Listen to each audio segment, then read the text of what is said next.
Barka da zuwa tashar Face Hausa 24 TV, tashar al'umma. Sai ku gyara zama tsab domin jiya kunnen ku abin da ke faruwa a dangane da wani abu babba wanda yake shirin faruwa ga shugaban kasa Bola Ahmed Tinubu, shugaban kasar Najeriya gabaki daya. Kotun ta Lagos ta fara yi wa shugaban kasar Najeriya Bola Ahmed Tinubu gargadi akan bangaren masarufi na kayan abinci wanda 'yan Najeriya suna cikin wani hali a dangane da tsadar rayuwa. Wanda a yanzu sai dai a ce inna lillahi wa inna ilaihi raji'una. Allahu akbar.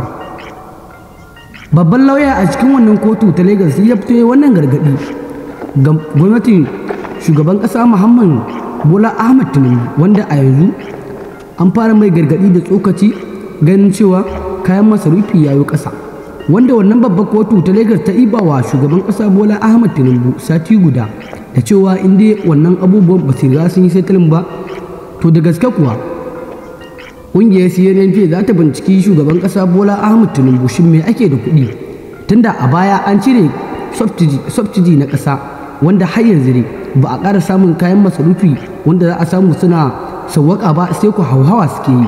Allahu akbar.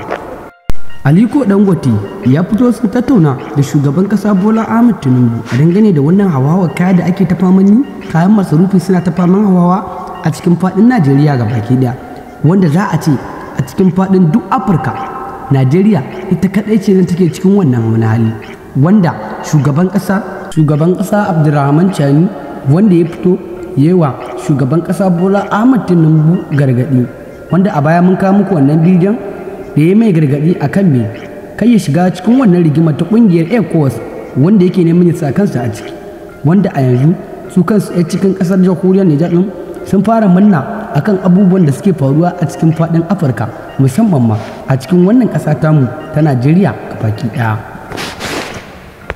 Aliko Dangote ya fito ya nemi shawarar Bola Ahmed Tinubu a dangane da wannan tsadar rayuwa da kayan hawa da ake yi.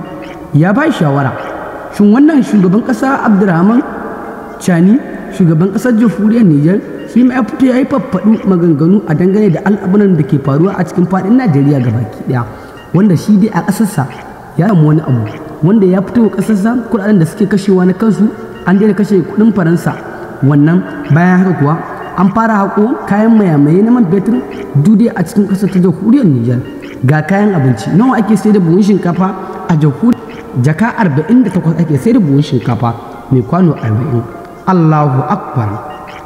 To sha rage da gare shugaban ƙasa Bola Ahmed Tinubu tare da Aliko Dangote, wanda shugaban ƙasa Bola Tinubu ya nemi shawarar Aliko Dangote a dangane da tsadar rayuwa. Ko me suka tattauna masu raro da kan kai ku kuwa cikin wannan har ƙarshen bidiyon, da muna fatan idan wani lokacin ne ya shigar ka cikin channel ɗin tamu mai dimbin albarka, da wuri ka dangula alamar subscribing kamar haka, sannan sai ka dangula mana alamar ƙararrawar sanarwa domin samun sababbin shirye-shiryen namu kuwa kai tsaye da zaran mun tura. Ga cikakken rahoton shi Aliko Dangote ya fito ya jawo shugaban ƙasa Bola Ahmed Tinubu kunne da cewa in dai ba a buɗe bodoji na ƙasar Najeriya baki ɗaya, wannan kayan masu ba za su daina hauhawa ba. Allahu akbar. To ko me kuke ganin ko zai faru a cikin faɗin Najeriya baki ɗaya, wanda a yanzu kotun Lagos ta ba shugaban Ahmed Tinubu sati 5 akan idan bai sai tilin ɗin ƙasa ba akwai babban matsala. Allahu akbar. Wannan kaɗan daga cikin gaban da maka muku masu raro, sai ku bi mu cikin labari na gaba domin jiya kunnuwanku abin da ke faruwa. Allah ya samu dace.